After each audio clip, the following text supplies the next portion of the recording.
Who doesn't love a good crossover? Just the idea of your favorite characters from other franchises meeting each other is exhilarating. Meetups like Sonic Comics and Mega Man Comics, Marvel vs. Capcom, Godzilla vs. King Kong, Scooby-Doo and John Cena. Okay, maybe not that last one. Well, it just make people giddy. But not all crossovers are a good thing, or even should happen in some cases. That's why Hold on, you're not going to do a video on crossovers by yourself, are you? I was planning on it. Nonsense, you gotta do a crossover video when talking about crossovers. Can I join? Wow. A crossover video so early on my YouTube channel. Sweet. Thanks for having me. By the way, my name's Nick for those who don't know.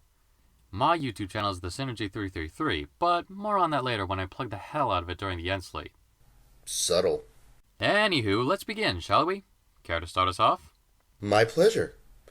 A crossover is when characters from different companies, worlds, whatever, are able to join together in one project. They come in many forms: movies, TV shows, comics, video games, so on and so forth. Usually, whenever a crossover is announced, people get really excited for it. But not all crossovers are good, or should even exist. Ugh, you can say that again. For every Sonic cross Mega Man, there's a Street Fighter cross Tekken. Treading crossover waters can be very tricky, and if done incorrectly, can blow up in both parties' faces. However, if done correctly, can cause hype, giddiness, and joy all around. Contact your doctor if you suffer from any of these symptoms, because you've been hit with a fangasm. So let's start off with why we love crossovers and why they can be so fun. Being able to handle multiple IPs is no easy task, which is why when well done, people remember it more. Unless you fuck up badly, in which case that crossover will be remembered for all the wrong reasons. Let's take a look at the elements that make up a good crossover. Firstly, you've got to use interesting characters. If you bring Paint Drying Man and the Growing Grass Wonder together, copies aren't exactly going to be flying off the shelves. Case in point, Super Smash Bros. Why do we love this and why is it good? Not just because Nintendo characters are beating the shit out of each other, which is awesome in and of itself, but because it is iconic and recognizable characters all in one package. Not to mention care and love went into making this work, and it shows. What started off as a risky venture became a flagship video game franchise. Also, it's just a hell of a fun series of games. It's why we always anticipate each new entry, to see how much better each iteration gets. It can even introduce players to characters from other franchises, which is definitely a sign of a good crossover. It's win-win. I couldn't agree more. Mega Man's arrival to Smash 4 is actually what prompted me to try out the classic Mega Man games. Speaking of the Blue Bomber, his comic crossover with Sonic was brilliant.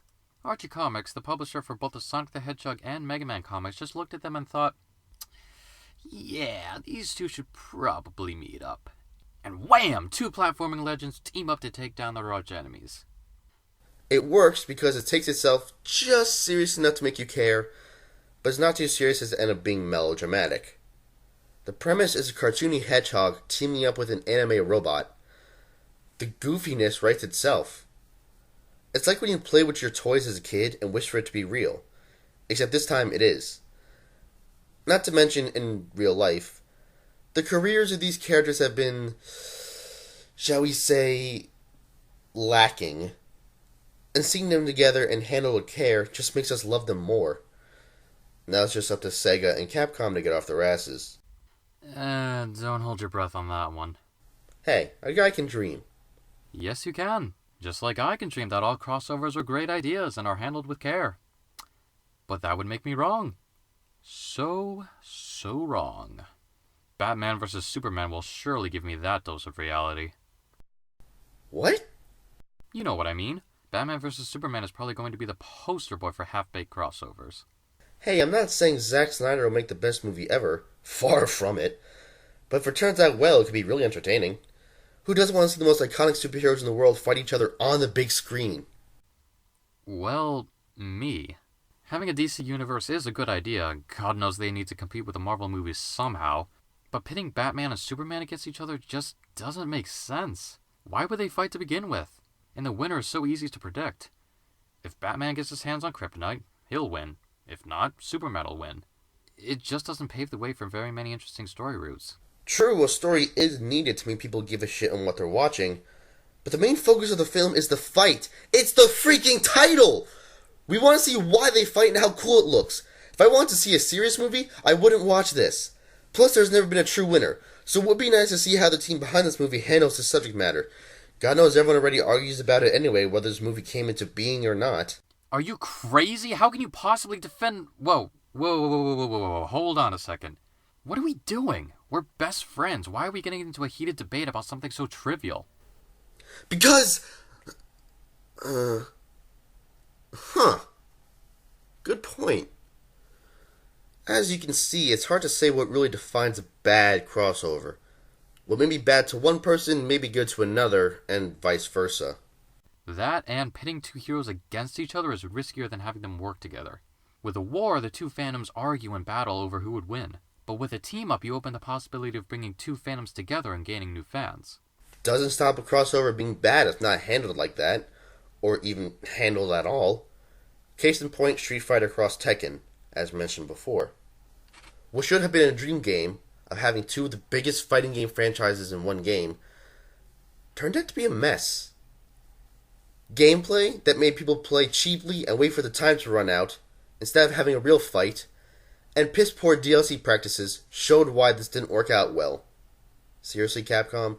You charge us for half of the roster separately, and not already on the disc, even though their code is on the disc and fully functional already?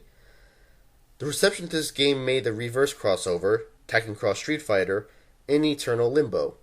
Thanks, guys! Thanks a lot! There's nothing worse than a crossover that exists solely to make a quick buck. PlayStation All-Stars, I am looking at you. Mediocre gameplay and omitting some of PlayStation's most iconic characters. Or how about Aliens vs. Predator? Which should be a match made in heaven, as shown with their crossovers in games and comics, was subpar when the movie of this came into being. Yet somehow, it got a sequel. We could go on for hours listing crossovers that were executed poorly, but let's shift gears. What about crossovers that have no business existing at all? You mean like Attack on Titan and the Marvel Universe? Because we totally needed that. Sure, it sounds cool on paper, the surprise smash hit anime and, well, Marvel crossing over with each other sounds cool, but it just didn't work. The Titans leave as soon as they come. And sure, they're a threat in their own world, but characters from Marvel deal with worse stuff every day. Again, awesome on paper, unnecessary in practice. Just because you can do something doesn't mean you should. But then again, Kingdom Hearts was as weird a crossover as you can get, but that still turned out pretty well. Because the creators gave a damn. What I personally think is the most unnecessary crossover is the Universal Monsters Cinematic Universe. Don't know what I'm talking about? Universal Studios wants to follow the popular trend and make individual movies that are all in the same universe, then all come together in one big movie. Here is why this is unnecessary. Unlike Marvel and DC, where this has never really happened before in movie format, this already has! These monsters have crossed over with each other plenty of times already in the past. There's no reason to make a big budget version of this when everybody knows all these monsters already. Van Helsing did this already. Hotel Transylvania is still doing this. We don't need this. Don't believe that this is a real thing? Tell me. Why did we get a movie about Dracula's backstory out of nowhere? And why are we getting a Frankenstein movie now? While this could be cool, again, if handled right, there's no reason for this to exist. Which brings us full circle. Messing with something's lore and continuity is risky business by itself, but by pulling another franchise into the mix, you'd run the risk of angering multiple fan bases. Like I said before, there's no definitive answer on what makes a crossover good, bad, or not necessary to be made. These are just our opinions on how we feel a crossover should be and shouldn't be. So to sum up, crossovers are great and a really fun thing to have. Just make sure it flows well and there's a good reason why it's a crossover to begin with. Well, in any case, thanks for coming here and doing this video with me, Nick. It was my pleasure. Now, guess what time it is? Oh no. End slate time! Motherfucker! If you liked this video, be sure to subscribe below. And if you want to hear more of my beautiful voice, consider checking out my channel. I review video games. What the hell just happened? All beginning YouTubers have to be whores, Adam. Just embrace it.